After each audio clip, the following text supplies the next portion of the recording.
más claro. Señor Stout. Bueno, va a depender mucho de circunstancias muy especiales. Estas son unas elecciones que se producen en una coyuntura muy especial. Esta es una elección que se produce en medio de una crisis nacional muy importante, ¿verdad? Lo que quedó de manifiesto en julio del 22 y en octubre y noviembre del año pasado, cuando la ciudadanía protestó de manera realmente muy amplia y muy generalizada. Y por lo tanto, la decisión que tomen, eso es lo que explica el grado de indecisión que hay. ¿Por qué? Porque hay un sector importantísimo de la población que está esperando propuestas concretas para resolver los problemas concretos de lo que se tiene conciencia hoy. ¿Respuestas concretas las escuchamos ayer, por ejemplo, en el debate? En absoluto. En absoluto. O sea, por ejemplo, un tema fundamental que es el tema del trabajo. No quiero decir que todas las propuestas que se hicieron fuesen igual, no voy a decir eso. Pero lo que sí puedo asegurarle es que se dijeron programas que ya han sido probados y que no han resuelto nada, generalidades, yo voy a crear tal cosa. Es decir, eso no son respuestas concretas. El cuándo, cómo y qué, eso es lo que va a definir si yo le creo o no le creo a usted. Es decir, que eso entonces mantiene en ese mismo universo a mucha gente que tenía expectativas ayer de aclarar muchas dudas con respecto a las propuestas en ese gran debate. Y yo pienso que esas dudas continúan. El aprovechar el tiempo para los toquecitos, ¿no? Vamos a golpearte aquí. ¡Pah! Y luego agarro el tiempo, que se lo decía el señor Gamboa, para responder sin irme a la propuesta. O hablar ambiguamente. Sí, porque aquí ya el problema lo conocemos todos, ya sabemos que no hay empleo, que los jóvenes no tienen oportunidad de trabajo, que hay un montón de cosas. Entonces, el no aprovechar esto para proponer, y sino como en atacar o reafirmar que durante X administración o que estos todos han robado, o sea, ¿cuánto aporta realmente el candidato para tratar de convencer a esos indecisos, ¿no? Y esa expectativa del próximo debate que hay, que en algunas cosas deben trabajar algunas campañas para mejorar, ¿vendrá realmente un valor importante para esa decisión final que debemos tomar el 5 de mayo? Va a depender de cómo se desarrolle el próximo debate. Es decir, los ataques yo creo que ayudan poco. Incluso pueden hacerle daño al que lo genera. Pienso.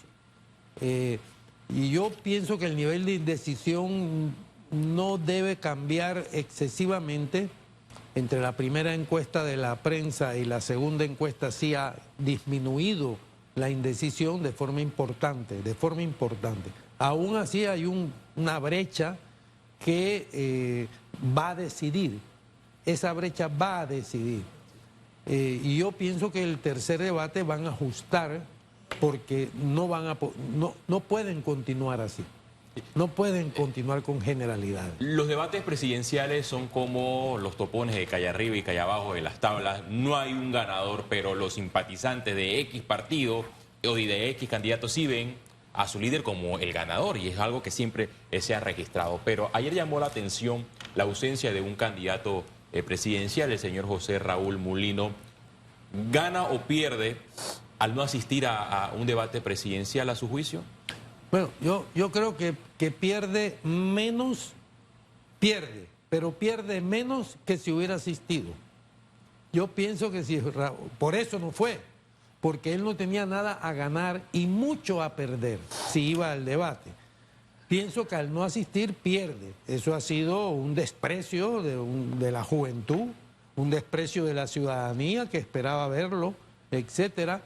Él está montado en su 26%, que le dio la encuesta, la última encuesta de la prensa, y piensa que así no pierde, sino que lo mantiene. Yo creo que ayer perdió algo. ¿Cuánto? Es muy difícil de evaluar, pero a mi juicio evidentemente perdió. ¿Eran temas sensitivos para el señor Mulino, tomando en cuenta que algunos de ellos estaban relacionados al tema de corrupción?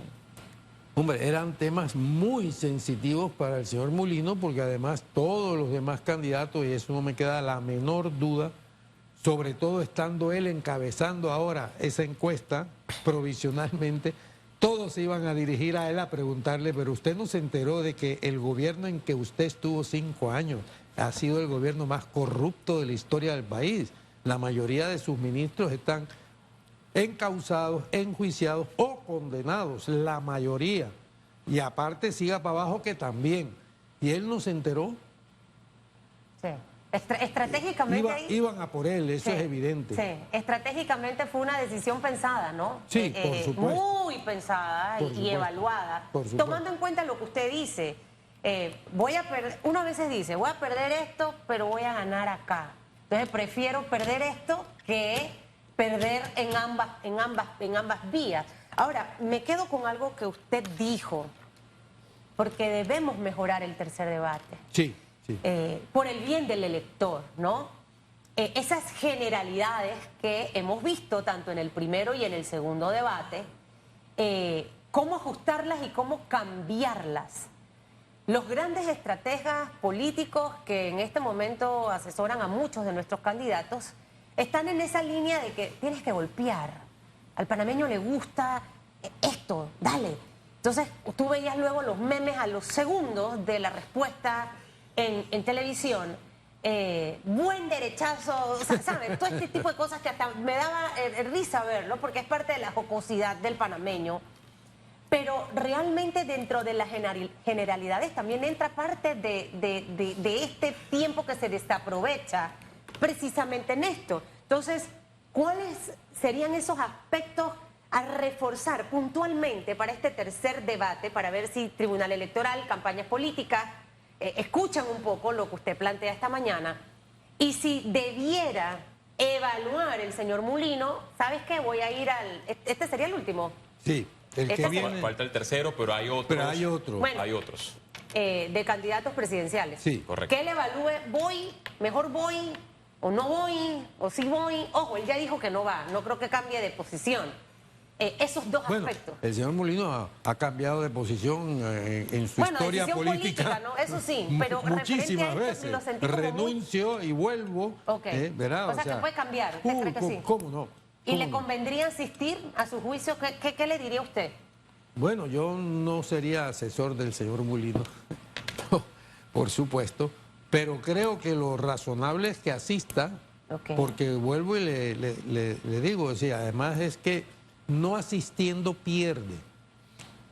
Y ya va a tener una última oportunidad en la que él tiene que explicar cosas importantes y saber cuáles son sus propuestas, ¿verdad?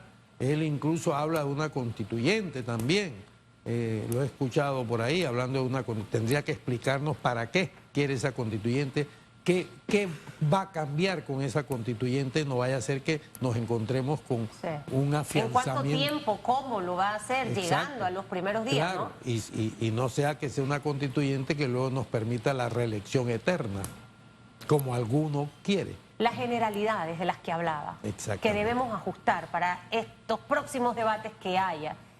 Y el cuidado que debe tener el elector que lo está viendo o lo está escuchando para tratar de sacar algo bueno del debate y ver si así tomo mi decisión. Claro, es que para eso se supone que son los debates, para que los candidatos hagan propuestas que cautiven emocional e intelectualmente a un sector del electorado.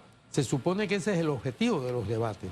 Si usted se dedica a golpear, sí, puede hacerle daño al otro, pero no creo que con eso usted gane. O sea, puede bajar al otro con un buen golpe, ¿verdad? Con un buen ataque, sí, con un buen ataque puede hacer daño. ¿Qué le llamó más la atención, poniendo en contraste el segundo debate con el primer debate? Dos metodologías distintas. Creo que en esta oportunidad no hubo tanto ataques directamente entre candidatos, por algunos segundos, pero no como el primero. Bueno, primero que ha sido un formato mucho más dinámico, le ha permitido a los candidatos relacionarse más con el público, hablar más, explicarse más, ¿verdad? No creo que, y vuelvo y repito, no me estoy refiriendo a nadie en concreto, ni quiero hacerlo así, pero creo que han desaprovechado la oportunidad que le dio el formato a varios de los candidatos, por así decirlo, ¿verdad? Uno de los puntos más sensitivos fue el de la descentralización paralela. Vimos a solo una persona defender la descentralización paralela en este gobierno, obviamente el candidato oficialista del PRD, José Claro. Gabriel Carrizo, y él hizo énfasis que los demás candidatos presidenciales han tratado de satanizar la descentralización. ¿Ha sido así o no? No, en absoluto. La corrupción, señalar lo corrupto como corrupto no es satanizar absolutamente nada. Las cifras que se dieron ahí, que de los representantes de corregimiento de las juntas comunales habían recibido un promedio de $300.000, absolutamente falso. Eso es una falta de respeto al espectador. Eso no es cierto. Hay quien ha recibido 7 millones. Sí. Hay un representante de corregimiento que no lo encuentran ahora. Ha ido a Una junta buscarlo comunal desaparecida. de la junta comunal que no tiene ni local, no se sabe dónde está. Es decir, esto ha sido un desgreño corrupto tremendo, pero tremendo. Y no han sido 20 millones, no. Se ha ido muchísimos millones. En lo paralelo que se dice, en lo otro, en lo formal también. Es decir, se ha impedido la investigación, por ejemplo, sobre la distribución de esos dineros. Está bloqueada y paralizada por el gobierno. No es transparente la información, pero me quedo con lo que usted decía hace un momento. Sentía que debía escuchar más las propuestas de cómo Claro. voy a mejorar, porque no todo lo que siempre se crea va a nacer bien. Claro. Tiene que ir ajustándose, ¿no? Este tema de la descentralización nace precisamente en la administración de Martín Torrijos, Así es. pero ¿cuántas administraciones han transcurrido después de la de Martín y qué han hecho realmente para poder ajustar un proyecto que permita que seamos más expeditos, pero que tampoco te permita que se preste para que los representantes o hasta diputados que han estado involucrados con representantes de corregimiento se roben al final el dinero? Entonces, allí siento que sí nos quedamos un poco como que... creo que los estrategas, y usted me dirá su punto de vista, porque usted es analista, los grandes estrategas de los candidatos los prepararon para pegar disimuladamente. Pero sí hubo, para mí, bastante ataque, nada más que cambiaron lenguaje, gestos, pero los hubo, me atrevería a decir que más que en el anterior, pero fue, mira, golpeas. Yo soy experta en golpear, ¿no? Estoy hablando en serio, estratégicamente. Sí. Yo sé cómo hacerlo. Y anoche me demostraron que aprendieron a cómo hacerlo. Entonces, eso precisamente fue lo que hizo el resbalón de José Gabriel Carrizo con el 8x4. Eso fue todo el enredo, que 8x4, ¿cuánto es? 40, era 5x4, o sea, ya me enredé yo también. Entonces, ahí al momento de tratar de responder, porque quiero, ¿sabes?, defenderme, ¿no?, de la cantidad de horas que quizás su mensaje ni siquiera tenía que ver tanto con la multiplicación que estaba diciendo. Entonces, esa parte tan cuidadosa del lector, porque aquí le hablo al elector, entender en qué se quedaron las propuestas de descentralización, cuál de todos se acercó más a lo que debemos ir para mejorar esto, o no pasó nada y se fue ahí en el que tú hiciste, que ta. Mire, un elemento clave de lucha contra la corrupción, en este caso hablando de la descentralización, es el Contralor General de la República, y nadie tocó ese tema. Si usted no instruye unas normas fundamentales para elegir el mejor contralor de los posibles y con una independencia grande respecto al gobierno. Hablamos de este contralor. Sí, por supuesto, pero de este contralor y de los que puedan venir. Mientras que esa asamblea nombre al contralor, mientras el presidente de la República designe al contralor, el contralor es un rehén de estos señores. Y lo hemos visto ahora, pero lo hemos visto siempre. Hombre, ha habido contralores, no se debe negar, que han mantenido una actitud mucho más cuidadosa. Chinchorro Carlos es mucho más cuidadosa con los fondos públicos. Pero al margen de Chinchorro, por ejemplo, esto ha sido un desastre. ¿Qué Pero mensaje? anoche nadie habló, es cierto, nadie habló tocó de y eso es reelección clave en la lucha contra la corrupción. ¿Qué mensaje envían los candidatos presidenciales a no abordar el tema de la Contraloría o la designación, la fórmula para designar a un Contralor independiente y que no esté ligado con el presidente de turno o con la mayoría de los diputados que constitucionalmente escogen al Contralor? Bueno, el mensaje que se está enviando es que no hay intenciones de una reforma del Estado importante, porque efectivamente la reforma del Estado es necesaria. Esto no puede continuar así. Es verdad, la arquitectura constitucional ya se ha fracturado, está totalmente desbordada, es obsoleta y permite, por así decirlo, esas fugas de todo tipo a nivel de corrupción. Ayer se mencionaron 3 fórmulas de reformas constitucionales: la constituyente originaria, las reformas vía 2 asamblea, la asamblea paralela. ¿Cuál sería la mejor fórmula para lograr los cambios que verdaderamente necesita el país? Porque si miramos atrás, 15 años, 3 presidentes han enviado paquetes de reformas constitucionales a la Asamblea Nacional y que han dicho los diputados: nosotros no nos vamos a quitar nuestros privilegios. Bueno, toda reforma constitucional que tenga que pasar por la Asamblea va a terminar ahogándose. Eso no tiene sentido, porque una de las principales cosas que hay que cambiar de raíz es la forma en que se eligen los diputados y amputar todos los beneficios que se han auto-otorgado. Y eso tiene que ser constitucional. Por lo tanto, reformas que pasen por la Asamblea, toda propuesta que haga eso de verdad que no está diciendo la verdad. No la está diciendo y es consciente de eso, La constituyente paralela, quiero decirle que hay unos debates tremendos respecto a eso. Por ejemplo, le voy a decir algo sorprendente, pero que es absolutamente cierto. Hay autores, un autor muy importante, no voy a mencionar su nombre, pero tiene una obra escrita al respecto, que dice que la Asamblea Constituyente paralela, una vez instalada, si hay mayoría de votos, puede derogar la Constitución de una vez y transformarse en una constituyente originaria. Hay métodos. Sí, claro. Hay que revisarlos y evaluarlos. Y luego hay otros autores y otros pensadores que dicen que el artículo 2 de la Constitución dice que todo el poder radica en el pueblo, y si todo el poder radica en el pueblo, ese es el poder constituyente.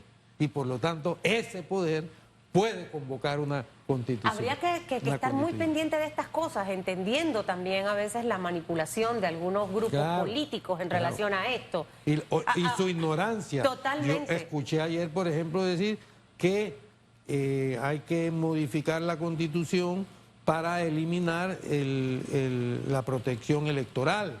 Eso es absolutamente falso. Eso lo dijeron en el debate. ¿Cómo no? Ay, padre, esa no la escuché. Pero mire, ahora que usted... Yo sí la escuché. Ahora que usted está hablando del tema asamblea, y en esta vitrina hemos hablado mucho de, la importancia de escoger al nuevo presidente, señor Stowe, pero también la importancia de escoger a los mejores hombres, a las mejores mujeres para llevarlos a ese órgano del Estado. Un órgano que ha estado involucrado en corrupción desde el inicio de la administración del señor Laurentino Cortizo hasta ahora ha sido la Asamblea Nacional de Diputados. No escuchamos nada hablar del tema Asamblea Nacional. Los candidatos políticos en su mayoría necesitan de los diputados para su campaña política. Hemos visto todo lo que ha pasado con compra, alquiler, el término que sea, con los honorables señores de la Asamblea Nacional. Entonces, ¿cómo es ecuánime mi discurso con mis actos cuando yo me acuerpo, cuando yo me rodeo de figuras que han cometido actos de corrupción en estos 5 años o que han estado al menos involucrados en casos que tampoco se han aclarado, no han querido aprobar la ley de extinción de dominio? Entonces, ahí se queda como, sí, yo voy a combatir la corrupción, vamos a hacer esto, cuestiono la corrupción de aquella administración, pero ¿qué hago actual con los diputados que tengo y cómo va a ser mi línea en ese órgano del Estado? Bueno. Vamos a bajarle el presupuesto de tanto a tanto, a quitarle algunos beneficios que se pueden hacer entrando al gobierno con el reglamento interno de la Asamblea sin necesidad de irse a la reforma de la Constitución. O sea, cosas como esta, no soy experta en leyes, pero nos quedamos también ahí en generalidades de la corrupción y no atendimos un tema como Asamblea Nacional. Bueno, por eso le digo que aquí hay temas fundamentales que son estructurales. El tema de la Asamblea es un tema constitucional, porque mientras se elijan los diputados de la manera en que se eligen hoy en día, el clientelismo y la corrupción va a seguir dominando ese órgano del Estado. Las encuestas últimas que se han hecho dejan claro primero que nadie va a controlar la Asamblea y por lo tanto nadie va a tener mayoría como ahora en la Asamblea y por lo tanto se pueden producir para lograr mayorías unas alianzas en este momento inconfesables. Alianzas inconfesables como Frankenstein. Bueno, esas alianzas ya las estamos viendo cuando hay aspirantes que quieren llegar a la Asamblea Nacional y han sido postulados por el PRD, por el partido Alianza, por RM, por 5 partidos, por ejemplo, el caso de un circuito en la provincia de Coclé. Así es decir, ya se está viendo esas posibles alianzas en la Asamblea y posibles acuerdos con el que llegue a ser presidente de la República. Es decir, hoy se atacan, pero mañana se abrazan. Es decir, esa es la situación. Y los acuerdos han imperado durante este quinquenio, donde hemos visto a diputados de opositores de Cambio Democrático, del Partido Panameñista, un independiente, darle el espaldarazo a varios proyectos de ley cuestionados del órgano ejecutivo y que vienen de la estructura del Partido Revolucionario Democrático, y paralelamente sus presidentes cuestionan esos proyectos de ley como existe una desconexión. Muchas gracias por su participación en Radiografía y espero que la verdad. tengan un excelente jueves. Gracias a y es ustedes. importante, Félix y señor Stout, que nuestros televidentes y radioescuchas vayan agarrando de aquí información. Es el rol que al final tenemos como medio de comunicación. Brindar la información, no temas de postura, sino para que usted pueda analizar, usted sea sabio, vea las generalidades de las que hablaba el señor Stout y exija más en el próximo debate para su toma de decisión y que Dios lo ilumine. Que le vaya bien, licenciado, aquí Muchas con mi varita gracias. mágica, le tiro chispas